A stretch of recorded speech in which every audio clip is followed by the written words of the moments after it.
Wetwogerera nga Dictator Amir ayongedde okuba nti nate alumya abagole. Twogera kwani? Twogera ku ex mukyala we Chosen Becky kosa n'omwami we omupya Ssekajja. Oluvannyuma lw'okuba nti no munnange Dictator Amir yayingizaawo emmotoka. Bannange, aha!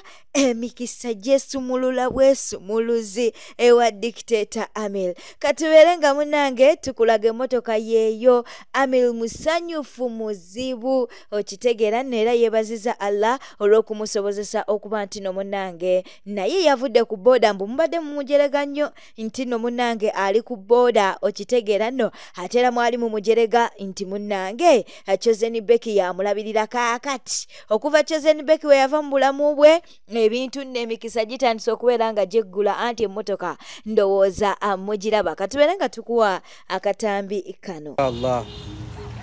Masha Allah. Bali bagamba bwalinnya boda. Buba budde my brother.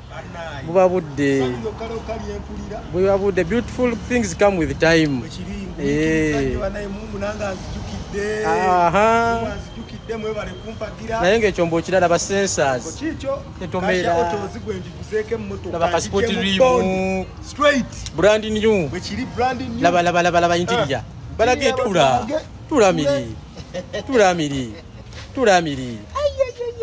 tulamiri multimedia steering ogiraba iyo kambalageko zezine motoka ezalagirwa ogiraba ogiraba nevayo wasa tatandikidde mu spasio agina baso okitegeera ekirooto kye first car at his age is a Harrier 2017. Obadde okimanyi nti nno Ssebabi aweza abaana 10. Ssebabi gwe twogerako yoyo gw'oli mu kuba nti nate olaba mu katambi naye nga beetaaga obuyambi okusinziira ku mukyala we munnange agambye nti waliwo embeera weekaluba naye nga Ssebabi musajja mukozi, okitegeera. Katubeere nga tukuwa emboozi yaabwe munnange ate Makona yabadde akyaddeko maka gaabwe. Abo bonna baana ba Ssebabi. Olunaku olwaleero ndi n'omukyala azaala abaana 10 omwami ankiddwa nga Ssebabi era nga ye mukyala we kwawangadde naye ebbanga ddene. Tugenda kuba twogeramuko naye atubuulire ku challenge ezayitamu ng'omukyala era embeera emutwala etya. Maama tukwaniriza obulamu buli obulamu si bubi nange nsanyusa obbalaba. Amina. Amanya gwani amatuufu? Amanya amatuufu mpitibwa Namande Kate. Namande Kate. Gwe mukyala Ssebabi? Yenze nnyini. Amazina y'ebbanga ki? Maze naye emyaka 21. Mwefuna olina emyaka ebyo? Nze nalinganga mu 18. 18. Mu basajja bonna lwaki walondawo Ssebabi? Naye nze gwe nasimba Katonda gwe yantegekera. Era bwe yamuntegekera nsalawo ngende naye. Ne mukuna emyaka gyonna egiyise ne muzaala abaana 10. Iye. Embeera eri etya mu famire yammwe? Kale embeera si ennungi naye tutambulirawo mpola mpola. Kubanga toyinza kubeera mu birungi byereere era embeera etunyiga nini tubeerawo. Bwe wafumbirwa Ssebabi famire yo yagamba ki? Famire yange yayogera bingi n'abamu n'okunkyawa ne bankyawa era nakati sikolagana nabo. Bayogera musajja kyoyo gw'ofumbiddwa gwewe n'omukazi omulungi ofumbirwa otya omusajja omubi bw'atyo. Ye ozaala otya abo abaana bonna kw'oyo omusajja?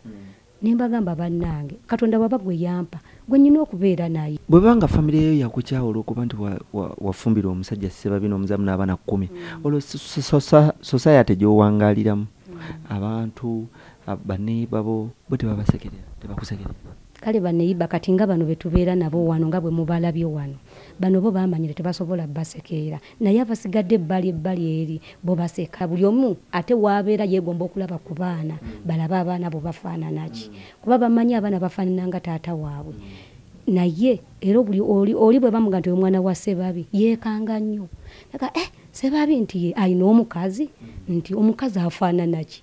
Abaana bwe baba bagenda ku ssomero oba gye basomera bo tebabasekerera? Era ebyo tebibulamu era babasekerera ne babajerega taata wamwe Ssebabi ayina omutwe munene taata wamwe ayina ettama bweriti era abaana nabo ne babigumira kuba gye babeera byonna ku masomero era bajja bagamba maama abaana batuvuma ku ssomero ne mbagamba mukigumire Katonda bwe bagwe yabawera yoyo. Totuukako ku lunaku lumu n'ogamba nti naye banvumye nnyo omusajja ono kamulekewo? Nze sisobola kiwugira nti oba omusajja banvumye nnyo kamuleke kati bwe naamuleka nga nnyina abaana 10 kati abo abaana 10 mba mbalekeraani kati oba naye mulaba embeera gy'alimu. Abaana mubabeezaawo mutya because omukulu yaŋŋamba ekisooka atunga ngatto ate baŋŋamba gwe tokola kati tokola seyo kati mubeezaawo mutya abaana bano abaana 10? Kati yo omukulu era bw'akola zaakoze zaaleeta nze nsigalawo wano waka era bwe munsanzeewo naye tubeerawo. Teweegombako bakyala bano abalabika obulungi bali mu mbeera nnungi totuukako ekiseera n'obeegomba? Nze abo mbeegomba naye ate ne bwe naabeegomba era mba sijja kufuuka bo Katonda kye yampa kyekyo. Abaana mubasomesa mutya nga taata waabwe akuŋŋaanya 5 abaana ensomesa gye tubasomesaamu akuŋŋaanya 5 10 ne ziwera bwe ziwera naafuna ezigenda ku ssomero naye era zisigala tezimala kubeera olwedde ku ssomero baba babagoba baba bakolaki enayina okulya enayina okusasulira abaana buli kimu era tetwesobola bulungi era waba yasobola yina okutukwatirako n'abawa ku basale munnange naffe tukyaniriza tetukigaana. Bonna abaana 10 nammwe bazadde bammwe abazadde baabwe 2 musula mwene nnyo era nga bw'ogiraba bwe tugisulamu tusulamu muno ffenna. TV temuyina biki temuyina? Tetulina naye tubeerawo. Amasannyalaze go muyina? Sannyalaze go gaago mwegayo go Katonda yagatuwa. Biki bye musinga okwagala okubakwatirako? Bye tusinga okwagala otukwatirako okuweerera abaana. Ekirala bwe wabaayo alina obuyambi bwonna obusobozi nene ennyumba wetusula kuba kati Ssebabi omusajja bamumanyi ng'omugagga niye obalaba wano waava ne waasula omuntu yeesika wano si we yandisaanidde okubeera naye munnange olw'obusobozi obutono nga talina bamuyamba talina amukwatirako kati waliwo abakwata nga Ssebabi ne bajja wano ne bamunona ne bamutwala mu bivvulu ne mu bivvulu gy'agenda tajja na 10 agenda okudda akomawo agamba sifunye ssente naye nga bamulaba eyo balowooza ali bulungi naye nga talina bulungi bwali agenda okudda n'aŋŋamba leero babazibuze olumu najja n'ebiri kyokka ebiri egyo n'agireeta gye giriko okulya gye giriko okulabirira abaana fiizi omwana alwadde kwambala buli kimu nga kiri okwo. Wali ogezezaako okunoonya ku nanoonya naye gyabula gyabula kuba tewali asobola jjimpa. Bw'abaayo maama Fina ng'atulaba mbutuufu ajja atukwatireko nga Amiisi Kiggundu bw'abaayo ng'atulengera ddala atulaba nga bwe tuli embeera gye tulimu asobola okujja naye n'atuyamba. Aji Yasiini mulaba siri musiraamu naye bw'aba asobola okujja munnange n'agamba abantu bano mbutuufu mbalaba kambayambeko. Naye owulira otya okuba nti wazaala abaana abalungi because nze mbalabyeko wadde abamu balowooza abaana bayinza okuba bafaanana taata waabwe era abamu bwe bakirowooza naye nange okuba nga nzaala abaana abalungi ate nga abantu tebabasuubira si nze wabula Katonda naye nange ndabirawo nga mbazadde kuba okusinzira abantu baba babalowooza era abamu bagamba tojja kumala kuzaala ojja kuzaala omwana nga ojja kumala okuzaala ozaaleyo omwana asembayo ng'afaanana taata we. Oba wali oyagala kugezesa olabe nti osobola okufunayo omwana afaanana taata we okuzaala bana? Nedda nali sigezesa. Nze nzaala baana bange nga njije ku ntobo y'omutima gwange wabasiga nti nzaala ndaba omwana afaanana taata we. Abaana basula wa ku bikunta biri byenengera?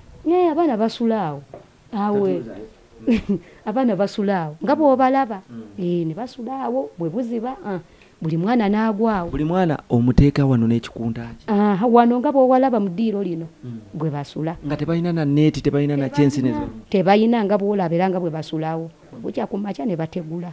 Gwe wenna ali eyo asobola okuba nti oyamba ku famire ya Ssebabi beetaaga obuyambi naddala abaana bw'oba olina basale gy'osobola okubawa osobola okubadduukirira. Mr. Luzzi munnange yandiwangula n'akalulu mu by'okusaaga anti atandise okubeera ng'ate afuna abawagizi okusinziira ku fulufiga ye avuddeyo n'alyoka agamba nti n'akalulu ke agenda kubeera ng'akawa Mr. Luzzi. Katubeere nga tubikuwa. Ono agambye nti Honorable Luzzi gwe oyo kwesiva Sarah is told oyo kwesiva anti ayogera ebyaddala ate ne munyiiga ayogera kyanza akalulu akange ka Luzzi nafunye dda nalonze nadda akange kajja musangayo bajja nakamuwadde dda bajja kubala bubazi nze akange Luzzi ju Sarah is told nze nti timu Luzzi no matter what ndi timu Luzzi nze mpagira byaddala nze omuntu ayogera amazima.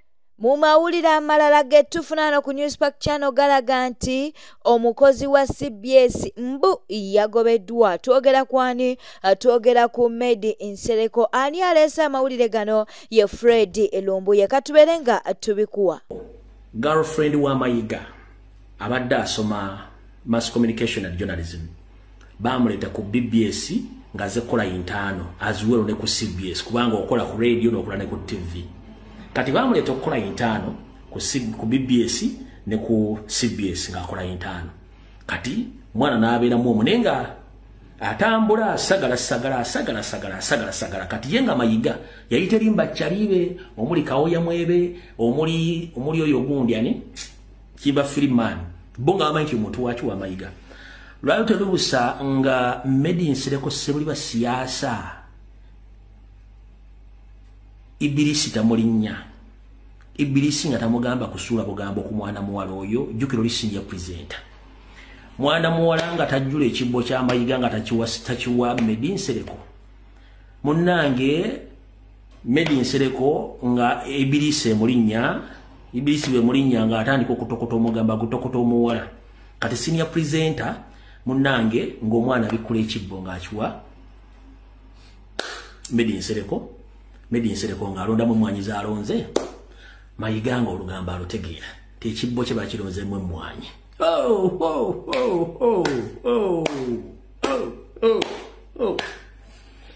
Mayiga nga akwata waggulu ne wansi ng'anyooka bw'anyooka ng'asirika bw'anyooka ng'akola ki ng'asirika bw'asirika ng'agamba Kimba Freeman n'agamba ne Kawoya Mwebe n'abala nga bagamba nti kati omwami yo tugenda mugoba bo bali bategeera Kimba Freeman yategeera Kawoya Mwebe n'abanene bategeera nti Medi Nsereko yakutte mu kibbe ekitali kike kati bole bategeera kati ne banoonya engeri gye bayinza okugawamu Medi Nsereko ku leedi jjukira olwedde yali yebakolako daddamage katambi kali kenza nnye ak'Ebungereza nga bagabuuza Mayiga radio si yange kati Mayiga nga ategeeza Kawoya Mwebe ne Kasozi yakulira emirimu doza ku CBS nga bategeeza tulina okunoonya engeri gy'okumu kuki nyetuwamu omusajja oyo olwedde twali twamweta mwadda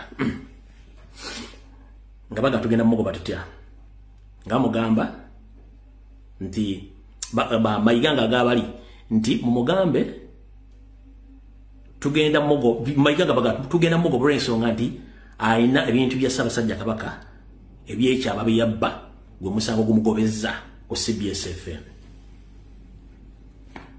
nga baga kinaakola tekijja kukola nga basooka basirika nga bagamba no okusooka okuleeta ekintu ekyo tusooke kireete kino nga bamuyita Medi Nsereko mu meeting nga mugamba nti tikati obituuse radio tekyakola bulungi nnyo omu ku basenior presenters wano nti ye kati obadde ofuna million 2 okudda waggulu nti katugenda kuwa $5,000 ng'omusaala omwezi bw'oba oli wiringi okukola osigale ng'okola obanga toli wiringi omulimu ng'oguleka kati senior presenter abadde ku million 2 plus ne bwe privileges wadde afuna ng'alabanga okumunyooma kati naye n'atandika okusika eriyo ng'alowooza ki ekigenda omugobesa kumbe naye akitegedde bagenda okuleeta no Blackmail nti yabba ebintu bya Ssaabasajja Kabaka ebyemuwendo oba ebintu bifaanagana ku bintu bya Ssaabasajja Kabaka ng'omene bamaze okitegeera kati Medi Nsereko teyalinze kufuna $5,000 Medi Nsereko nga bamugoba ku CBS FM okujja nga bamuzizza nga amaze ofuna information Medi Nsereko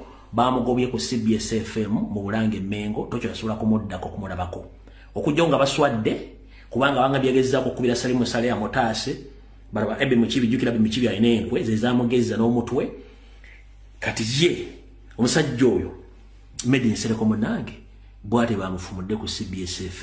Olutalo luluno wakati wa Senga Acid ne Luwilight munange luno ddo sigenda kubeera nga ndogerera katubeere nga tukuwa akatambi kano. Luwilight tagenda ate nga ne Senga Acid naye munange atabuse bwino ku bwino gwe tuli mu kuba nti naate etukuwa akadde. Mama, my daughter is 4 years old. I don't know how old your daughter is, but that is what is seen of her on the camera.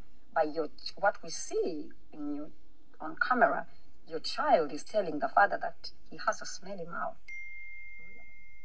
We are two different people. Really. Really. That if I had, like, you said I'm not the right, I don't know, like, what, like, we cannot be the same, Louis. I cannot be the same because we have different lives and different dreams and different perspectives. Like totally different things. Like I was not sitting down sucking a non-circumcised man when I come on the internet and try to sound religiously upright. No. We are different people. Really. And I don't want to have a fight with you. Sorry that you actually think this is a fight. No, it's not. Unja kukuwa. Nkubulire ne wosula. Ne Canada joli wayingira yotya. N'ensonga lwaki walemererwa Amerika. Nkuleetere buli kifaanana ky'omwana wo abasajja abaali bakuzaddemu emirimu gye wali okola e Uganda. Toyina ssente z'olina. I can assure you of that. You only show off ebintu by'omukazi oyo gw'okomberera ebitundu by'ekyama. Ndi mukadde nazala mbasajja ab'enjawulo. Naye olabika bulungi se. Naagira ndi stan ebyo ebigambo ebisatu. Buza kyaliwo kasenene yandaba e Dubai. I'm fuckable bitch. I am. Naye gwe luwi mu basajja nabona abali e Kampala bafunayo dijji. Omwavu gwomuwala omutu Senga twesanga e London omwezi ogujja. Luwi buza kyaliwo oyo kasenene yatujjako twesanga e London omwezi ogujja. buza kasenene omugambe Senga Acid wamulaba otya abukunyonyo. Oyambadde wano ekiteeteeyi ng'olinga Mariachi. Tekuliiko bbeere, tekuliiko kabina, emikono olinga golola. Singa omwana yabadde anyinyi.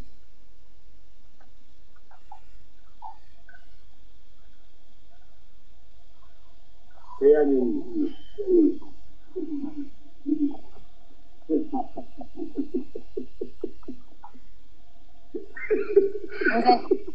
Nalabye Black Sugar yabadde anyumye nga alinga omukazi.